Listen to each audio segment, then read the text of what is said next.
Um, 3, 2, 1. Business news kadak like chai. With every sip, there's a new untold story. You're watching Corporate Chai, and I'm Sanvi. I'm Hania. And today's case, actually, guys, let's just come clean, okay? Today, the whole reason, actually, we weren't even supposed to film today. Yesterday, one commerce fest we had. She's commerce secretary, by the way. So yesterday, we had a commerce fest, and she was so busy, like. Even Sani was very Can busy I? at the stall. No, bro, I was just making stuff. I saw her. She was like drained out. Her eyes were like, you know, when you become high. She's so busy, guys. It's so. So is Sani, guys. Did you? Nah, Oh, I you didn't didn't do get to see anything. her muscles last year. Last year. year. Last video. But Yeah. like I got to see it, and y'all probably will never be able to. Yeah. Okay, so let's just keep that private. Anyway, now let's come to the video because that's the whole reason why we're here, right? The viewers and us. So today we're going to talk about Subiksha. So Subiksha started in 1997. So this was the time. Okay, so let me just give you a whole overview about Subiksha. So the founder is an IIM Ahmedabad graduate called R. Subramanian. Okay, so he graduated from IIM Ahmedabad and he came up with this idea of making, groceries. Groceries. I said groceries back then by mistake, but yeah. So groceries, mobile products like electronics and even medicines at all discounted prices. Okay, so then what happened? Their whole target market was the price sensitive people of India basically. But firstly they started in Chennai. The headquarters were in Chennai of Subiksha, right? So then their whole business model ran on low cost and high reach. That was their model because so basic economics, when the price is low the demand is high. So I feel like R. Subramanian G worked on I don't know, I can't just say R. Subramanian worked on. So R. Subramanian G worked on making the prices low so that the consumers who are like a lower class can buy their products, right? And also let me tell you, they scaled so fast, Hanya. They had 1600 stores, 1600 stores in more So than what that, was 1000 1600 stores 1600 stores.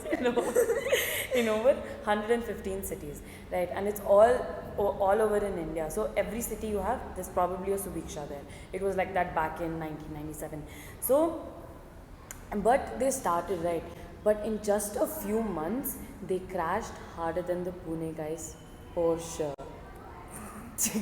we were looking. Look for the pronunciation. So the entire business model of Subiksha was like very similar to DMart at the time. They sold all essentials. Now these essentials were like groceries, mobile phones as Sani stated, and other things as well, right? So when you go to DMart, you'll find clothes, vagera, vagera. So they also had their line of clothing. Their line of goods and services that they actually provided. They were mainly based on goods that they provided in the store itself. So basically they had this idea of having a very high turnover and very low margins for your profit. So you get the idea, right? You sell more and you sell it for less, more people will buy it. Right.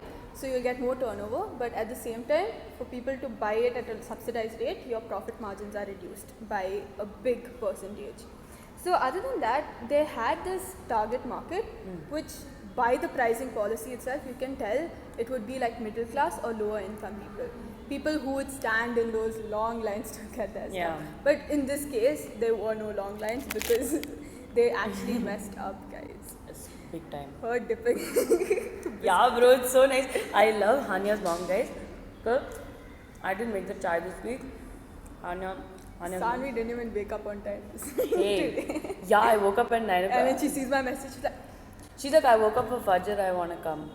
yeah. Yeah, so Hanya's mom was like, why you girls drinking chai just like that? Take biscuit and go. So we love you so much, auntie. Yeah. Thank you for the biscuit. So coming back to the actual part of why this channel is made, and oh yeah, okay, I thought I'd keep it back. Anyways, so there was like rapid scaling, but through debt financing. So with that itself, you can tell how big of a mess this would actually end up being. Because if you're doing too much with too less, then you're being stupid. Quote that. Yeah. Anya 2025. Okay. So another thing that the entire concept was based on cut all the glam, sell it cheap, and take loyalty. But were people loyal to them? No. Very good, Stanley. Right answer. Ding ding. 7 crore. Okay, so whenever you come up with any business plan that isn't a plan, it's just an idea, you are going to flip it up, guys. Chip dip for the flip. Yeah. They'll not understand, it's an inside joke. I'll come up with the joke a little later. So basically, I want to say that dreams without planning is like a drunk fantasy. You can say that this line wasn't written by me because I have never. Even I have never drank. Yeah, but Sami is very creative like that. Okay, so anyways, let me come back to that chip dip pod story. So basically, we had to come up with a tagline for commerce, and if you know me, there are very less moments that I am very serious. So at the time I wasn't serious, and I was coming up with these taglines in the group. There were a lot of things like I got one from ChatGPT that was like thrills, grills, and chills. Okay, and I thought it and Obviously, it's ChatGPT Yes. coming up with all these cringe so stuff. after that, I was like, okay, we'll come up with something else, and I came up with 2, 3, and then I was getting into the mood of putting like taglines, and I was seeing what is like matching. So I was like, chip dip, what the flip. Since then, we've been using it every day in And college. guess what? It didn't get approved, guys. Exactly. That would have been so amazing. Yeah, like anyone seen they would come for the tagline. Yeah. Chip dip. What the flip? Okay. So the peak. So now let's talk about what Subiksha was doing right at the time. Right. So then, so everything looked very promising. We'll have the stats written down. So in 2006, they had over 400 stores, and 2007 to 2008, they had 1,600 stores. Right. So they literally doubled in like 2 years. They literally doubled. No. Bro, what the hell? What did you just say? 400 stores, and then next year it was 1,600 stores.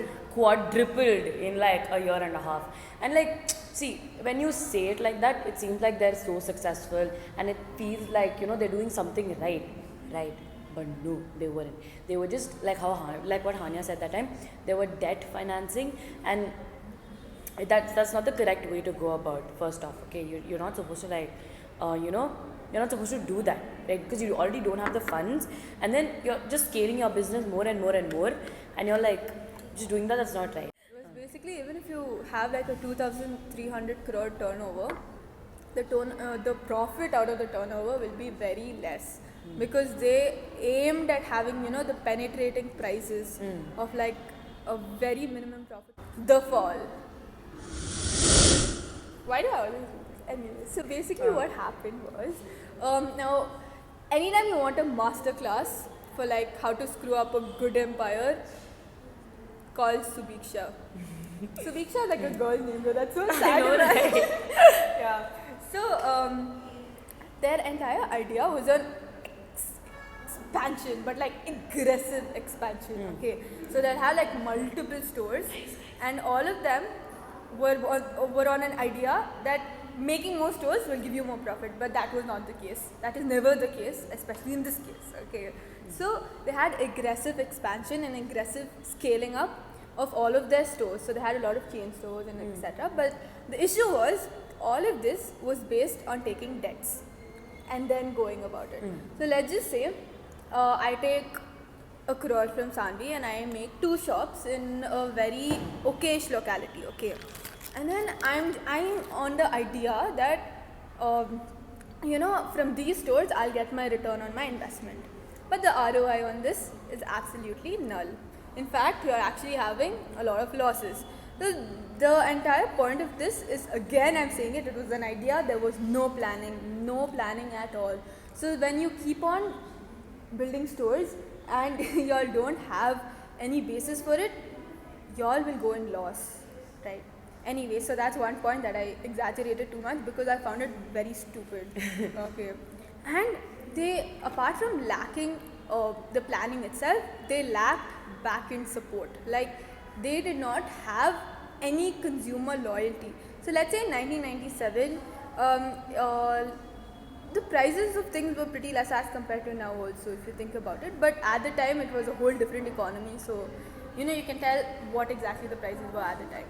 But the thing is, when you don't have any local understanding of the people, you will never reach your target audience. Basically, they lacked a lot of local understanding. So another thing that was there was the financial misunderstanding and the mismanagement of finances. So over here, Sana, can you give me a wild guess? Okay, wild guess. Okay. Even if forget it and give me a wild guess. I only wrote the script on my But still, forget it and tell me. Okay. Okay, you know that there was the turnover and all, right? You have an idea. Do I know the turnover actually? Wild guess. Okay. 2,300 crores. Okay. What do you think was their debt? Debt amount. This I actually forgot. I remember writing it down, but then I forgot. Okay, don't $7 trillion. give a realistic amount. Probably like Think about. Don't 50 crores. 50 crores. Was it? Yeah. Back in 50 April. crores and multiply that by 16 times. What the flip? Yes, sir. Chip dip was a flip. Yeah. It was 800 crores. They put a lot of stores all around the country, irrespective of the fact that they had 800 crores in debt. Okay, their cash dried up. Their salaries were not paid. The vendors walked away. Like, at this point, their personal relations were pathetic, guys, because personally, I think that their employees were not happy, their suppliers were not happy, the customers were not happy, their investors were not happy, the creditors were not happy. Basically, nobody was happy. Okay, at this point. Other than ours, I don't even think he was happy, bro. Yeah, I feel like he was under. Imagine the amount of pressure for like clearing up like 800 crores. Yeah, bro, that's actually crazy. One more issue was that there was no tech backbone to it. There was no automation as such. See, 1997, even though it was like 28 years back, there was still a lot of technological advancements at the time. But they had no automation. It was all based manually. They didn't keep checks. They didn't have. They had like an inventory mismanagement. Like when you have too many stores and you have too many things in the store, then you are going to have it like not managed properly, right? And the employees weren't paid, so they're not going to give their best in doing their job. So there was, as a whole, there was a lot of misunderstanding among the people itself, which is the reason why it was mismanaged. And then one more issue over here was the branding. There was no consumer engagement. Now, when I say consumer engagement, I am also talking about advertisement. I'm talking about the employee-consumer relations. I'm talking about how well the entire store was set up. When I said there was no glam, you get what I'm saying, right? In the beginning of the video, I said there was no glam. So over here, you get to know that it looks like it's very mundane. People are not attracted to the place. People don't find themselves interested to go there and purchase, even though the discounts were there. And then apart from that, their USP. They had no USP. Except for the fact that they were giving the consumer discounts. Now, as and when the discounts went, the consumer loyalty also went. What could have saved Subiksha? So strategic growth while gradually scaling instead of like just rapidly scaling, because in like a span of 2-ish years they quadrupled their amount of stores, right? So instead of doing that, and also while building a strong supply chain, because they, like Hania said, they had no back-end support at all, right? So while building a stronger supply chain, I feel like that could have really substantially helped them a lot. Okay, and then so financial discipline. So and also like Hania said, they did debt financing, right, to raise money for their stores. So instead of doing that, they could have just had some financial discipline and avoid the copious amount of debts that they took from different investors and different financial institutions. And actually, I feel like with the amount of debt they took, they did not pay the people who were working under Subiksha. So like they could have paid people on time, So and then so frustrated because they had so much potential but they weren't using it properly. So then they could have invested in tech, either made a website, because this is back in 1997, right? They could have made a website, or they could have made, because back then apps for supermarkets weren't really like that big of a thing. And so they could have just, made like a website of sorts, or they could have advertised through television or something. And instead of spending the money on so many stores, they could have spent that money in advertising and reaching their actual target market. Okay, and then brand loyalty. They could have built a brand loyalty. Like for example, they could have gotten these loyalty programs that a lot of people, like for example Tira right now, they have a loyalty program that they're advertising very strongly, right? So they could have also done something like that, maybe not through YouTube ads or something, but they could have at least advertised it on cable TV, because that was the main mode of advertising back then. Okay. Subiksha's story was of highs and lows. It had the vision, it had the passion, it had the opportunity, and most of all, it had an amazing timing. But it was lost in its own ambition. With crazier planning and execution, it would have been a direct rival to DMart. But instead, it chose to be the lesson for the over-ambitious businesses. So that was the heated words and the Cold performance. It's okay. You should not comb curly hair. So it was like Guys, this is Rayana, that's Abigail, and that's I'll put it as like a story or a reel. Thank you.